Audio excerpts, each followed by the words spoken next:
Near Innsbruck stands a monument to perversity. Castle Ambras, occupied during the 16th century by Archduke Ferdinand, harbors one of the most terrifying portrait galleries in the civilized world.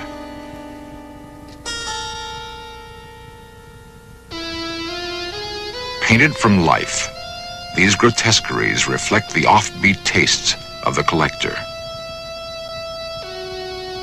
In this gallery of the bizarre are images of those maimed in battle or deformed by nature.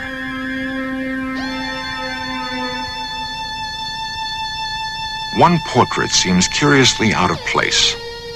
It's that of a king who ruled not in Austria, but in a land to the east, now called Romania. His brutality earned him the nickname Vlad the Impaler. His real name was Vlad Dracula. Centuries later, Dracula's name and the land he lived in would be used to create a character so unredeemed by human qualities that we still recoil in fascination at his fiendish exploits.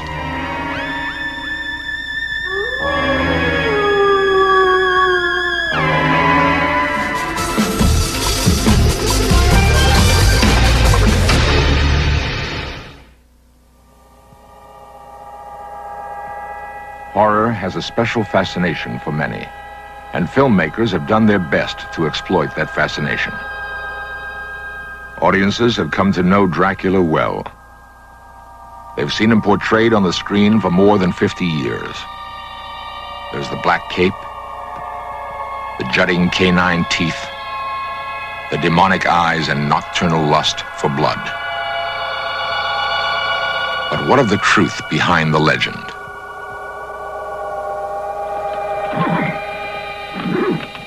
Romania is a land rich in romantic folklore and legends. The tale of the evil Count Dracula is not one of them. The rugged mountains and hidden valleys breed their own mythology. Called Romania's Olympus, Mount Ceflau rises nearly 6,000 feet in the Carpathian Mountains. In pre-Christian times, it was believed to be the home of the gods. Each year, even now, on the first Sunday of August, a pagan ritual is reenacted. Thousands gather by torchlight on Ceflau's shadowy summit to celebrate friendship and love and the renewal of life. During the rest of the year, Ceflau yields its mysteries to few men.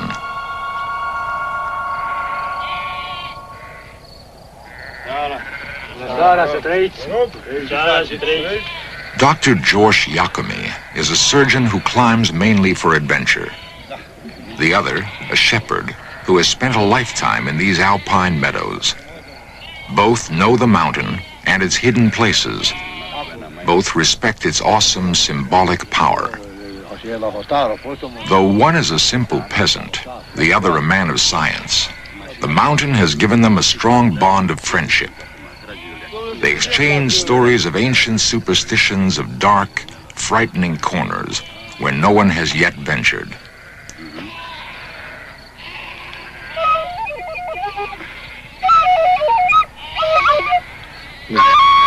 The music seems to recall a distant time in these mountains when ghosts inhabited Ceflau. Legends tell of a 15th century nobleman named Budu who loved the king's daughter, Anna. When he was killed in battle, the grief-stricken Anna asked the powerful witch to bring her lover back from the dead. The witch raised Budu from his grave, but as a ghost. While passing over Ceflau, Budu's ghost was struck by the rising sun, turning him into rock. Till this day, on Ceflau's brooding summit, there is a stone megalith known as Budu's Tower. In the nightmare world of superstition and fear, it often becomes difficult to separate fact from fiction. The familiar story of Dracula is a case in point. Since its publication in 1897, Bram Stoker's classic novel of Gothic horror has been read or performed almost continuously. Yet few are aware that the character was based on a real prince of darkness, whose deeds are perhaps more shocking and more terrifying than those of the fictional vampire. Transylvania, stronghold of legend. A place dimly recalled from horror movies as a dark, forbidding region, cloaked in superstition and terror. Here, according to popular myth, live the undead, the dreaded vampires who thrive on human blood. Dracula, written by Bram Stoker, perpetuated one myth that has endured for nearly a century.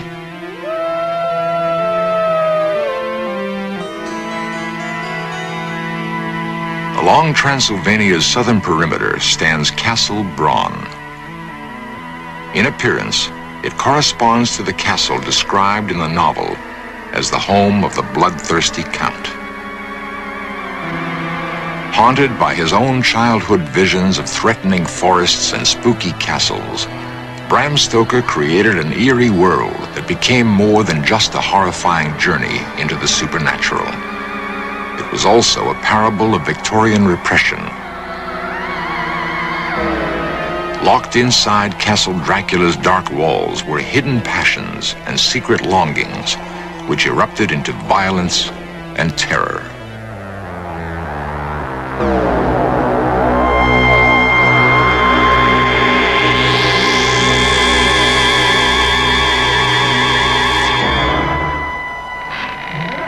The German film classic Nosferatu comes closer to capturing the mood of the original novel than the later interpretation of Bela Lugosi.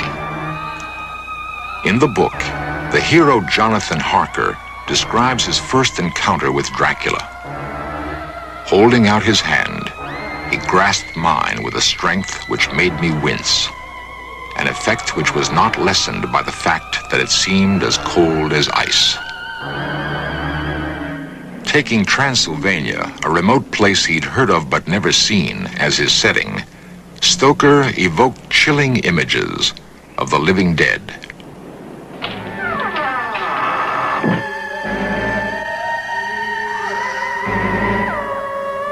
Under the shroud of darkness, the fiendish apparition risen from its coffin begins to stalk its human prey. The nightmare becomes reality. The unknown clutches at our throats.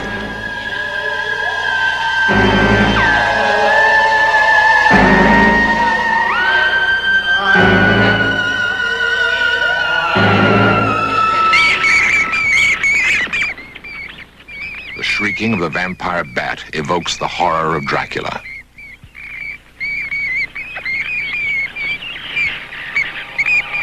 Night-flying hunters, they prey mainly on cattle. But one strange fact stands out. The vampire bat is found only in Mexico and South America. Modern Romanians stubbornly deny the existence of vampire legends in Transylvanian peasant lore. To them, Dracula is the name of a 15th century tyrant whose story, too, was written in blood. Nicolae Paduraru is an official of the Ministry of Tourism. His search for the historical truths behind the Dracula legends brings him repeatedly to a small island on Lake Snagov, near the capital city of Bucharest. It is on this island that the body of the real Dracula is supposedly buried.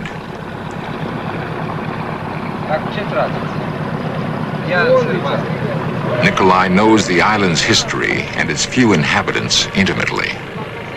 A product of Romania's socialist present, he is fascinated by his nation's turbulent past.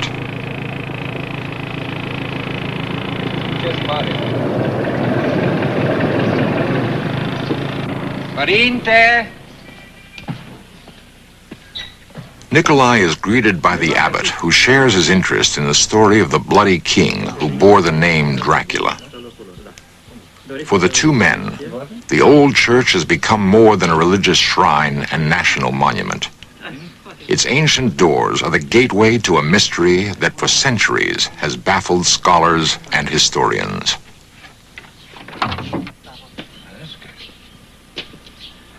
Superstitious romantics have speculated that any robber entering the church would be met by Dracula's ghost, rising in vengeance from its grave. And this, they say, is why he lies buried just inside the door. A more logical explanation was forwarded by archaeologist Dino Rossetti, who uncovered the burial site in the early 30s.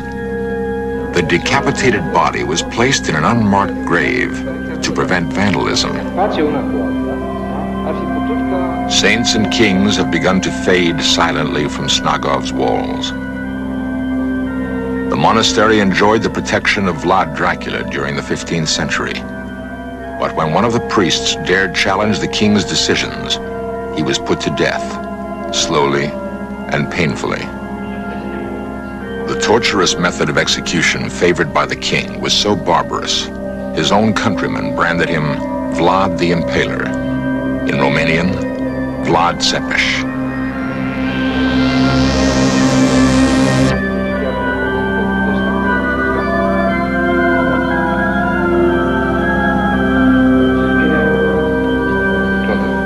Both men realize that the truth about a man's life is often buried alongside his corpse, that the infamous monarch whose name symbolizes evil incarnate might himself have been the victim of propaganda spread by his enemies throughout Europe. Seeking the truth can become an exciting adventure, and so a search begins.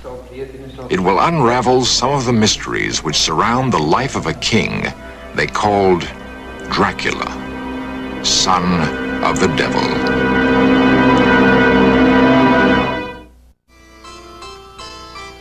Transylvania, the heart of Dracula country. Transylvania spreads across northwestern Romania in an unbroken chain of fertile hills and sunlit valleys. Here, the princes of Wallachia sought refuge from fierce Muslim warriors who burned their villages, raped their land, and punished captives by mercilessly driving stakes through their bodies. From the Turks, a young Wallachian prince named Dracula would learn all about impalement.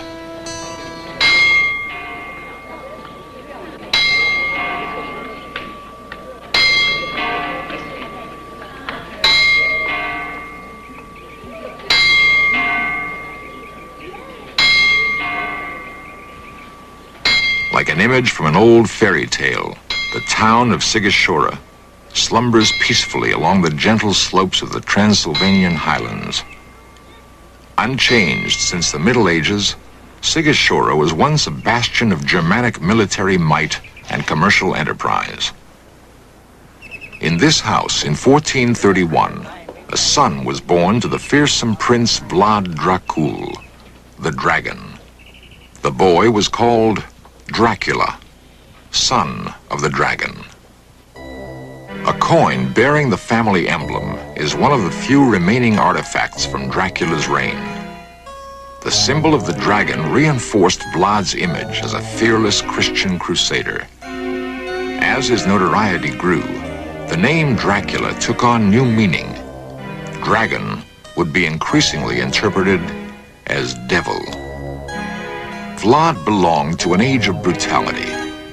The Renaissance, which saw the rebirth of art and learning, also bred new tyrannies, unspeakable torture, and oppression. To understand Vlad's cruelty, we must also understand his world. The nunnery at Sucevița was originally a fortified monastery, protected by walls 20 feet high and 10 feet thick. The traditional woodblock, summoning nuns and monks to prayer, may at one time have also been a summons to battle.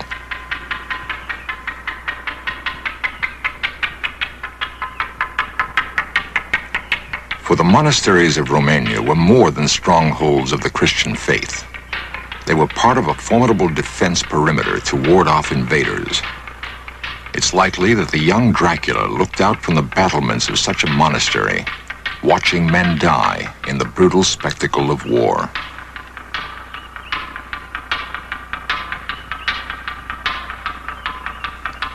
Steeped in the teachings of the Eastern Orthodox Church, Vlad Dracula surely must have developed strong, simple notions of good and evil, of reward and retribution. The ladder of virtues, the work of an unknown artist, shows that in the climb toward heaven, few are virtuous enough to reach it. Most topple along the way, headed toward eternal damnation. To a young prince, impressionable and bristling for power, such messages were clear. By punishing evil, salvation could be had. Until the 16th century, Suceava was the capital of the province of Moldavia. Here, Vlad Dracula fled, deposed after briefly assuming the throne of Wallachia at the age of 17. This was the beginning of his second exile. The first time, he'd been sent as a hostage to the Turkish court by his father, a guarantee against war with the Sultan. As Vlad waited in Suceava to take power, he vowed to free Wallachia from Turkish domination and break the power of the nobles and church. In 1456, the second reign of Vlad Dracula began. The greatest threat to his power centered in the German towns of southern Transylvania. Of these, Brasov was the largest. Convinced that her powerful merchants were conspiring with his enemies, furious at their defiance of his trade restrictions, Vlad launched a series of punitive raids against Brasov and neighboring towns, taking a terrible toll of their citizens. How many perished by his command, no one can say. That slow, torturous death by impalement was excessively barbaric, no one can deny. Yet since the only written accounts from that time come from Germany, it's conceivable the atrocity reports were exaggerated. Not so the massacre at Târgoviște, Vlad's capital. During his successful campaign against the Turks, he impaled thousands of enemy soldiers outside the city gates to frighten the invaders. He would be known now for all time as Vlad the Impaler. Viewed through the filter of time, another side to Vlad's character emerges. His bold strategies won the admiration of his Turkish opponents, who also regarded him as just and honest. On the threshold of victory, he was betrayed by his younger brother Radu and forced into political captivity in Hungary. After 12 years, Vlad was restored to the throne by his cousin Stephen the Great. Faces from the present. A few among the 1.5 million who live in Bucharest, Romania's bustling capital. In their city, Vlad the Impaler made his last stand. Not far from the center of Bucharest, with its huge outdoor markets, are archaeological remnants of its past. Layers of history, stripped away, reveal fortifications dating back to the 13th century. Below ground level, there has been unearthed a portion of the original castle built by Vlad Dracula. It was in these haunted surroundings that Dracula planned his last campaign against the Turks. His third and final reign would last only 2 months. On December 14, 1476, he was killed in battle near Bucharest, and according to eyewitnesses, beheaded, perhaps mistakenly, by one of his own troops. Vlad's remains were secretly buried at Snagov. In death's darkness, the prince may finally have found peace.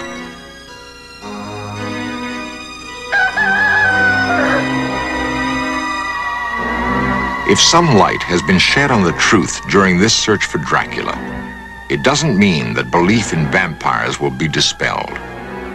Bram Stoker's Dracula will always persist in our minds because in him we have found the perfect symbol for unrepentant evil.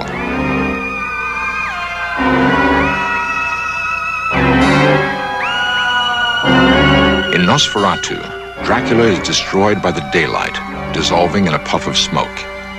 but many would prefer to feel he can still be found, lurking somewhere in the mist-shrouded mountains of Transylvania. Beneath storybook towers, the old Transylvanian city of Sigashora seems untouched by time.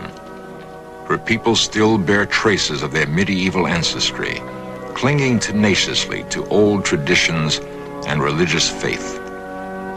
They are steeped in Sigashora's history, remembering that it once was a stronghold of wealth and power, the home of princes, the birthplace of a king. Vlad Dracula belongs to their heritage, Stoker's vampire to our imaginations. Legends die slowly. The myth of the human being who takes the form of a bat and drinks blood will survive because people choose to believe. Vampires, like werewolves and monsters, serve a purpose.